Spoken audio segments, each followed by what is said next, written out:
Your boss dismisses your idea in a meeting, and the heat rises up your neck before you even decide to get angry. The feeling arrives fully formed, a wave of heat, a tightening in your chest, words forming on your tongue that you might regret. It feels like someone else took control of your body. But the real answer is far stranger. Nobody took control. Your brain ran an automated program that was already loaded and waiting. And the fact that you didn't choose to run it, that it ran before you could even think, reveals something unsettling about anger. It was never really about the other person. Most people spend their lives trying to manage anger after it arrives. They count to 10. They take deep breaths. They walk away. And these techniques work, sort of, for a few minutes, until the next trigger sends them spiraling again. What almost nobody tells you is that managing anger after it shows up is like trying to put out a fire while someone keeps pouring gasoline on the flames. The real work happens before the spark. Think about the last time you got genuinely angry. Not annoyed, not irritated, angry. Can you remember what happened in the split second before the heat arrived? Probably not. That gap, the space between something happening and your emotional response, is so brief that most people never notice it exists. But it does exist. And inside that gap is the only freedom you will ever have from anger. The neuroanatomist Jill Bolte Taylor described something remarkable in her research on the human brain. When a trigger fires in your nervous system, the chemical cascade of an emotional response lasts about 90 seconds. That's it. The rush of adrenaline, the cortisol spike, the physiological surge. It peaks and begins to dissipate in a minute and a half. Everything after that 90-second window is not the trigger anymore. It's you. It's the story you start telling yourself. It's the replaying of the insult.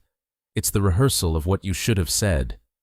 The anger that ruins your afternoon, your evening, your relationship. That anger is not happening to you. You are generating it. This is uncomfortable to hear because it sounds like blame. It's not.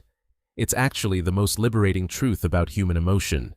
If your anger were truly caused by other people, you would be helpless.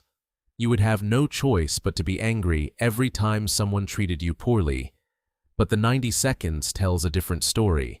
The trigger is real. The initial wave is physiological. But the sustained emotion, the part that hurts, the part that makes you say things you can't take back, the part that keeps you awake at night, that part belongs to your own mind. And what your mind builds, your mind can stop building.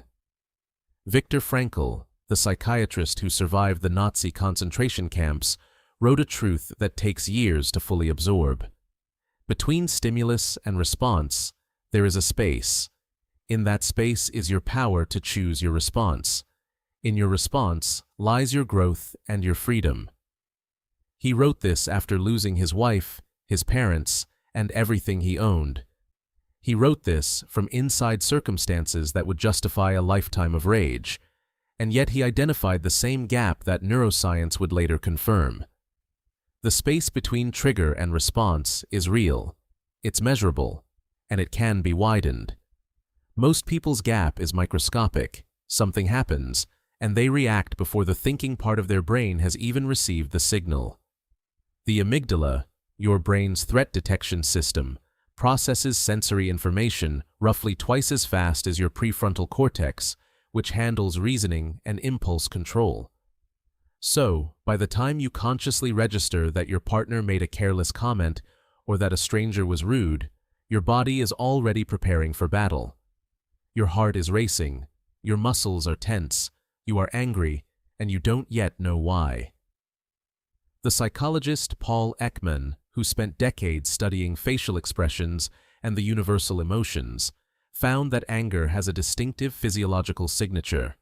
It narrows the eyes, it tightens the jaw, it shifts blood flow to the hands, an evolutionary preparation for striking. These signals appear in every culture on Earth. They appear in people born blind who have never seen an angry face. Anger is not learned. It is built into the architecture of your nervous system, and that means it will never go away. This is where most advice falls apart. People tell you to stop getting angry, as if anger were a bad habit you could quit like smoking. You cannot. Anger is a survival mechanism. It evolved to protect you from threats, to signal injustice, to mobilize you when your boundaries are violated. Eliminating anger is neither possible nor desirable. The goal is not to stop feeling it. The goal is to stop letting it drive. That distinction changes everything. When you try to suppress anger, you tighten. You hold your breath. You swallow words, and they curdle into resentment. But when you learn to observe anger without obeying it, something shifts. The heat still rises. The heart still races.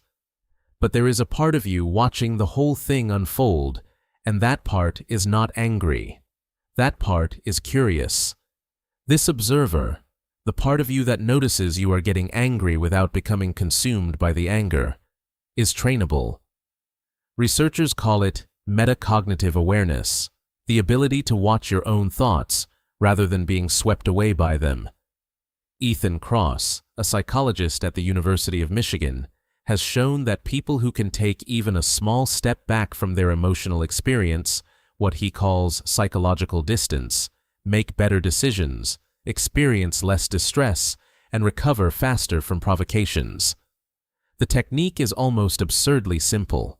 Instead of saying to yourself, "I am furious," you say, "I notice that anger is arising." That tiny linguistic shift, from "I am" to "I notice," creates distance, and distance is where choice lives. Here is how this translates into something you can actually use. Tomorrow, someone will irritate you. A driver will cut you off. A coworker will take credit for your work. Your partner will say the one thing you asked them never to say. The trigger will fire. The 90-second chemical wave will begin. And in that moment, your only job is to notice. Don't try to calm down. Don't try to reframe. Don't count to 10. Just notice. Notice the heat in your chest.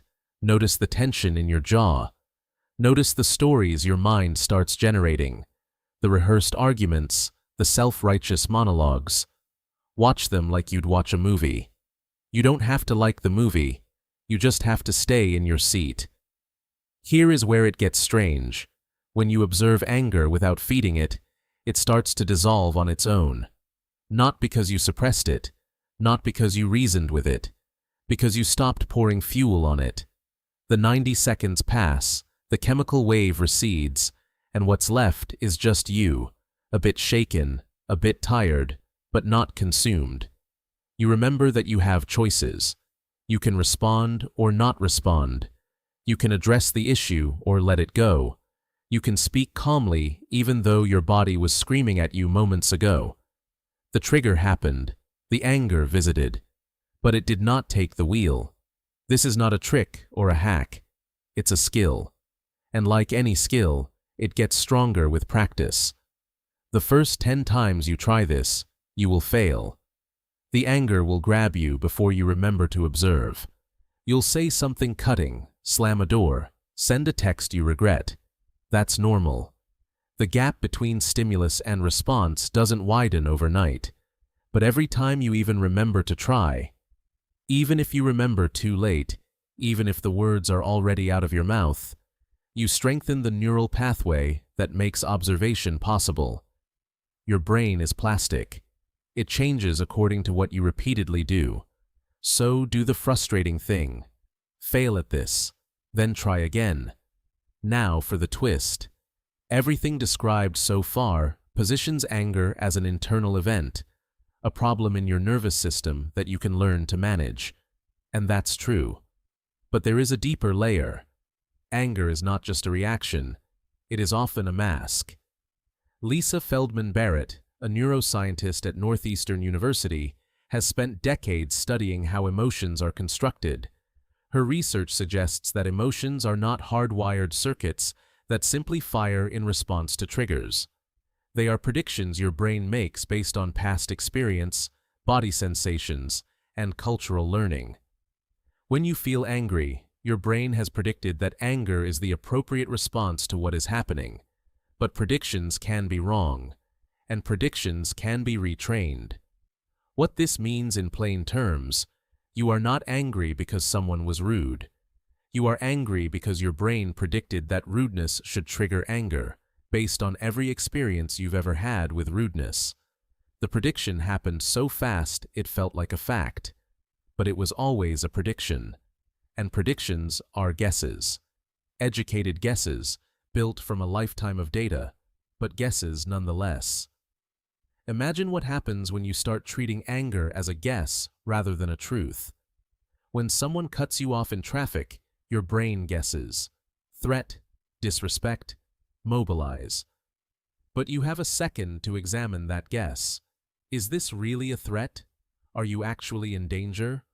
Or did your brain just run a script it has been running since you were 17 and someone embarrassed you in front of your friends? The anger feels real because the physiology is real. But the story behind the anger, the narrative that turns a 90-second chemical event into a ruined day, that story is optional. Here is where this connects to the people who bother you most. The ones who know exactly how to get under your skin.